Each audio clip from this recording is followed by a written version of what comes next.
Excuse me, I really want to know why you have a problem with me. No, please allow me to express myself. Okay, nobody has the right to shut me out. At this very moment, I can come and I can hug you. If you tell me not to ever speak with you again, I wouldn't speak with you again. So I'm asking you directly, what do you want, first off?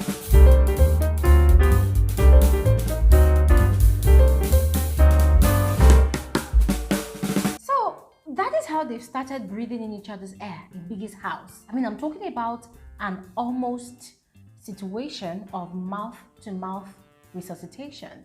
I mean, it wasn't like they actually kissed, nah, but taking in someone's carbon dioxide as you give out oxygen, like, guys, the science of it all is busting my brain. Hey, welcome back to my YouTube channel. My name is Bbnaija. This is Frankly Speaking with Glory, and I am the girl with the tea. And the tea of this video is a lot, all right? It's a lot. But before we talk about the tea, let me officially welcome those of you that are newly subscribed to my channel. Whoop! You are absolutely welcome, guys. We hit another milestone and I am super grateful to all of you. But if you are new here, or you always visit us and then you leave, or this is your first time of clicking on my video to watch, thank you so much for doing that. But please do not leave without joining the family. It's quite easy, it's free. Just do exactly what you see on your screen, okay? Subscribe, turn on post notifications. And a lot of you have been complaining that, oh, you are not receiving notifications anymore. Listen, it's easy. If you do not receive notifications, just come to my channel, search for Frankly Speaking with Bbnaija on YouTube, and click on any of the videos you want to watch, all right, so that you can be updated with the ongoing Big Brother Naija Season 7 show. But if you are a lover of reality TV shows, movies, and trending social topics, we give the most detailed, factual, and accurate analysis of it all. You definitely want to be a part of this family if that's the kind of content you enjoy online, all right? Now, all of that said, let's quickly get into the video. Last night is what I call a cocktail of love and violence in Biggie's house. Yes, the level of mansion was very, very busy with a lot of dramatic activities, guys. I mean, the last video I dropped on my channel was all about the explosive altercation that almost resulted in a physical fight in the level 1 house. And guys, it wasn't funny at all. Forget the fact that on that video I was really catching cruise. I was all excited. Yes, I was excited because I felt like those housemates, they've been too chilled, too laid back, enjoying the vibes, you know, spreading love and light here and then. I'm thinking, hey, this is Biggie's house. We want some dramatic content. We want some effects. Why people being so chill, bougie and all whatnot? Is it because you're in Banana Island? You know, that kind of thing. But on this video, I'm going to be sharing my honest, my frank opinion about that particular altercation. There was a lot of things that was wrong, and I feel like if I do not say what I have to say about that fight, about the housemates involved, people are going to have a lot of misconceptions, especially because it involves Chichi. Yes, remember guys, Chichi's backstory is that she is an exotic dancer, that's a stripper, and ever since the day one of Chichi being in that house, she's on a mission to come and erase the perception that people have about strippers generally. And for every time that Chichi finds herself in a slight argument with a fellow housemate, she always comes with the line of, people don't want me to express myself. Why can't I express myself honestly? The way I want to say things, people always want to shut me up. So she's always playing the victim card. And guys, I know that this is only day 5 now, but that happened on the night of the day 4. I think I'm fed up of it already, and we need to like dead that narrative before it gets too much. Starting with the romantic display of cuddling between Groovy and Beauty, guys. It might seem as though Beauty is playing a very dangerous game. And it's quite interesting that this is coming after a slight issue happened in the level 2 house. So it turns out that Groovy had spent the night in Bbnaija's bed the previous night, and Beauty had not been happy about it. Yes, I mean, she had woken the next day and she was looking for Groovy all over the place, not knowing that he was sleeping in Bbnaija's bed. I mean, it was quite hilarious watching her trying to mark her territory around Groovy, despite the fact that the previous day she had completely neglected him after he had forgated his emotions to her, confessed his true feelings to her, that he liked her and really cared about her. So the previous day she had been spending a lot of time, you know, just flirting and staying with Khalid and Kes.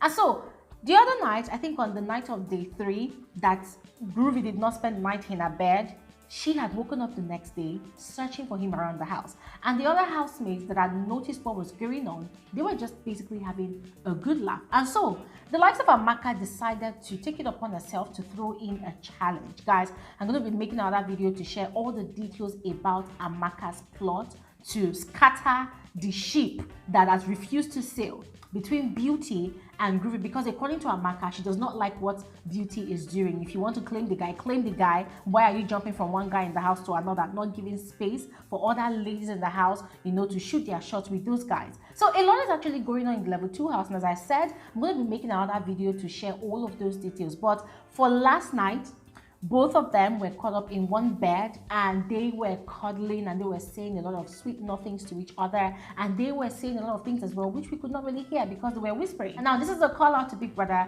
to please remind the housemates that whispering is not allowed in Biggie's house. We, the viewers, we need to hear what they're talking about. Going back to the explosive altercation that had happened in the level 1 mansion, I had told you all about it in my previous video. Yes, how it started, what caused the argument, who and who were involved, and all of those details. If you missed out on that video, please go ahead and catch up on it so that you can have better perspective of why I'm about to say what I want to say. Now, about the Shegs and Doyin's own fallout. I understand what in your mind makes you very cool to speak to me like that. I don't understand. Have I disrespected you? Have I called you? Have I spoken to you like that? But it's not. It's too late. It's too late to apologize. It's a violation. Why did you do it? Later on, after the whole altercation, Doyin had gone ahead to explain the reason she had gone into that brief argument with Shegs. Now, according to her, she felt like Shegs had no basis whatsoever to be blaming Adekunle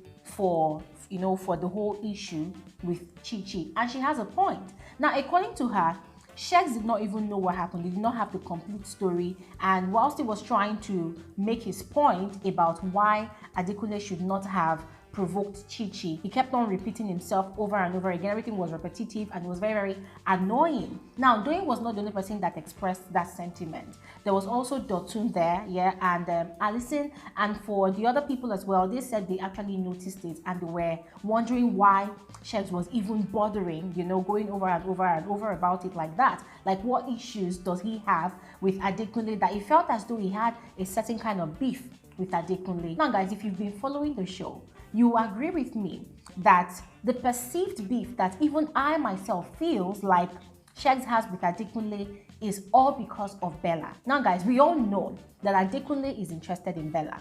Adekunle likes Bella, just as Shegs is also chasing Bella around the house. The only difference between those two guys is that Adekunle is not as persistent as Shegs. Yes, he does not chase like bumper to bumper. He does not chase Bella bumper to bumper. But that does not mean that Shegs does not see that Bella is leaning a lot towards Adekunle just as much as she is leaning towards him as well. Now, even though she's playing hard to get with Shegs, she's also very, very warm with Adekunle because Adekunle really takes care of her a lot. So I am thinking, could it be that that is the reason Shegs was unnecessarily running his mouth during the whole argument? She was making a point. She was making a point. Everyone was making points. Your attack was personal. You were direct. So trying to prove that Shegs was the cause of the argument, that Shegs was too harsh or did not handle the matter well with Chi-Chi. Guys, I expressed all of those sentiments on that video, so just go ahead and catch up on it. Now,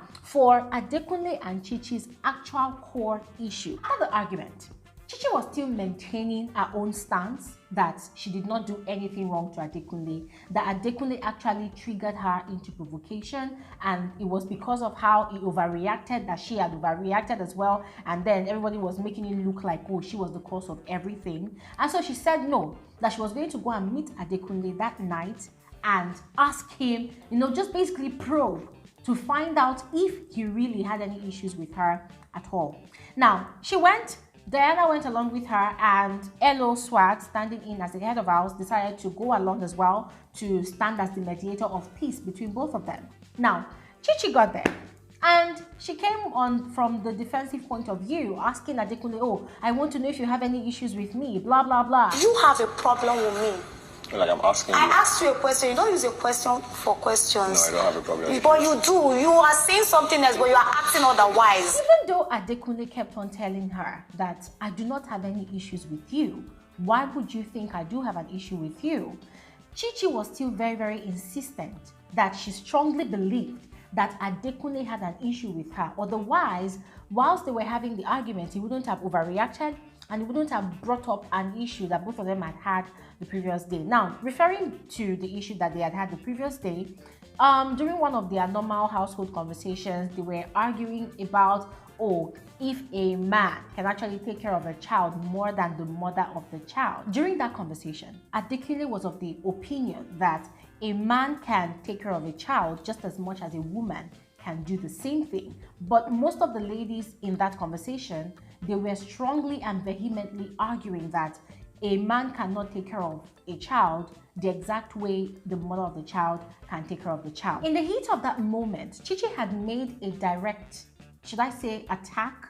Because the statement came off as an attack, yeah. So she had made a direct statement at Adekunle, going against his own opinion, saying that, oh, you as a man cannot take care of a child. Now, that came off weird to Adekunle because he felt like, okay, why is she taking it personal? Why is she directing her argument, to me personally? What's going on? So he had not addressed it because for him, they should just move on. It's not big deal.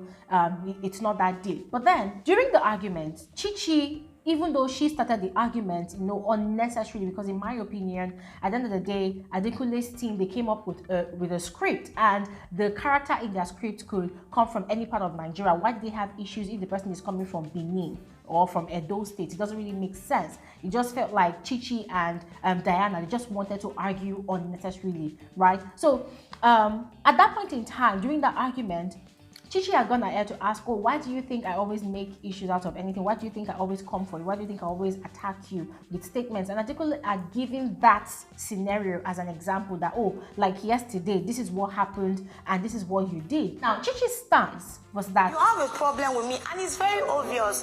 Yes, you do. If you don't, where did you bring yesterday conversation? For him to have brought up that event that happened the previous day, as reference, then it means that most certainly he has issues with her and she wanted to know why. But Adekunle kept on saying that he does not have any issues with Chichi, and Chichi was not relenting. I actually want to fix this, but if you're asking me a question and I'm responding to you and you are saying no, I don't know what you want me to do again. So the back and forth got really exhausting, guys. And I loved the statement that Adekunle made, that listen, we're all human. Sometimes you think you're the only one that has the right and the monopoly to feel, but do you know how I felt when you made that direct statement to me? Do you know if I went into the toilet to go and cry? Do you know what I'm going through, guys? And that guy was just so spot on with that sentiment that he expressed, because that was the problem that I noticed about Chichi. You want to dish out a certain kind of energy, but you cannot receive the same kind of energy. You always complain that people cannot hear you when you speak, that people do not allow you to express your own opinion as honestly as you want to, but then you do not listen to other people. When people are trying to express their own opinion to you and their sentiments to you, you keep on clamping down on it, coming with that blackmail approach of, oh, you don't want me to express myself. And guys, it got really exhausted. And they really kept on asking her, okay, now you've asked me if I have issues with you. I have said I do not. You are still insisting that I definitely do. So what exactly do you want? Do you want me to apologize to you again? Because I actually apologized to you back there where we had the argument. But do you want me to apologize again? She kept on saying, oh, I don't want anything from you. Blah, blah, blah. So I said, okay, what do you want? But then she still wasn't saying. She was still saying that, oh, I know that you have issues with this. Okay, so what do you want? Guys, at that point in time, I was really, really frustrated because it just felt like Jesus Christ. It's only because Biggie does not allow violence in that house. If not, people would have been breaking each other's calls. It was at this point that Adekunle got offended, from trying to pacify Chichi and trying to convince her otherwise from what she already has in her mind, right? And he got really upset. And then he told her that, listen, I'm going to be honest with you. I can be a bastard. I can be a dick. Hold on a second, let me land. I can be a dick. If you want me to stay clear from you, I will do it. Like, I'm asking you because honestly, I want to move past it. I'm tired. I can be a bastard. I can be a dick. I can be an idiot. I can be whatever, right? But I want us to move beyond this. I do not have any issues with you. I want us to scrap this issue now. And guys, to be honest, every other housemate that was present there during that conversation, they got really exhausted. They got really tired because she kept like, oh, if you had issues with me, why didn't you address it immediately? And they were trying to explain to her that, listen, it was of no relevance at that point in time. But now you were asking a question during the argument and he used that event as reference, and there's nothing wrong with that. Anyways, Chichi said that she has heard, and then they left.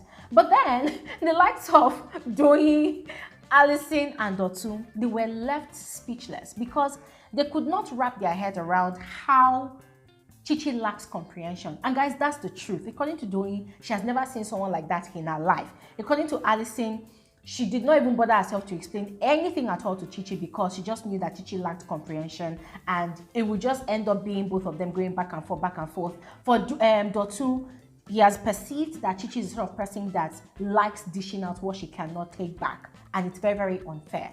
And guys, Elo Swag had the same perception about Chichi. And guys, for me personally, it's something that I've also seen because I told you all that earlier yesterday morning, she had had an almost crazy altercation with Chumsy because she kept on coming from the same angle of, oh, let me express myself. You people don't want me to express myself. I'm like, Chichi, why are you playing the victim card? And guys, I was watching the entire scenario play out on my screen, and it just automatically dawned on me that Chichi is suffering from a complex. Yeah, she's suffering from a complex. And in as much as she, presents herself to be a very, very confident woman, oh, I am empowered, I know what's right for me, blah, blah, blah, I feel like she has, to some extent, a low self-esteem. And it's not a low self-esteem of not loving yourself enough. No, it's not a low self-esteem of, oh, I'm not beautiful enough. No, it's a low self-esteem or a complex that's very peculiar with people who are engaged in societally acclaimed odd jobs. When I put it that way, I mean people that go into jobs like stripping, prostitution, high-paid escorts. Yeah, society has tagged such jobs as odd, right? And people who are involved in such jobs, they are very, very defensive. Yes, they know that people frown on what they do. People frown on their craft, on their art, as they call it. And so they are always prepared. They are always ready to defend their honor. They're always ready to defend themselves, to the point that even when it is unnecessary, you find them trying to defend themselves still. You find them trying to make a point. You find them complaining that they are not being heard or respected or regarded enough. That was exactly what I saw Chichi doing, guys. And I felt like, okay, if this is a strategy or if this is natural, it's gonna be a problem for her with the rest of the housemates. Overall, guys, I must really commend Adekunle for the way he handled that situation. It really goes to show that he's a perfect gentleman. I mean, in all that he was saying, he tried as much as possible not to sound condescending or to even throw jabs or to even insult Chichi. I mean, he had to try to make her understand that, listen, I respect you as a woman, and I will not have issues with you. I will not put myself in a position to have issues with you. And guys, I mean, that was that. So just go ahead and let me know your thoughts about all of those things that I've mentioned on this video in the comment section below. And I will see you guys on another episode of Frankly Speaking with Bbnaija. Don't go anywhere from this channel. There's still more juicy tea coming, and you just might want to stick around for all of that. So do have an amazing day. Bye.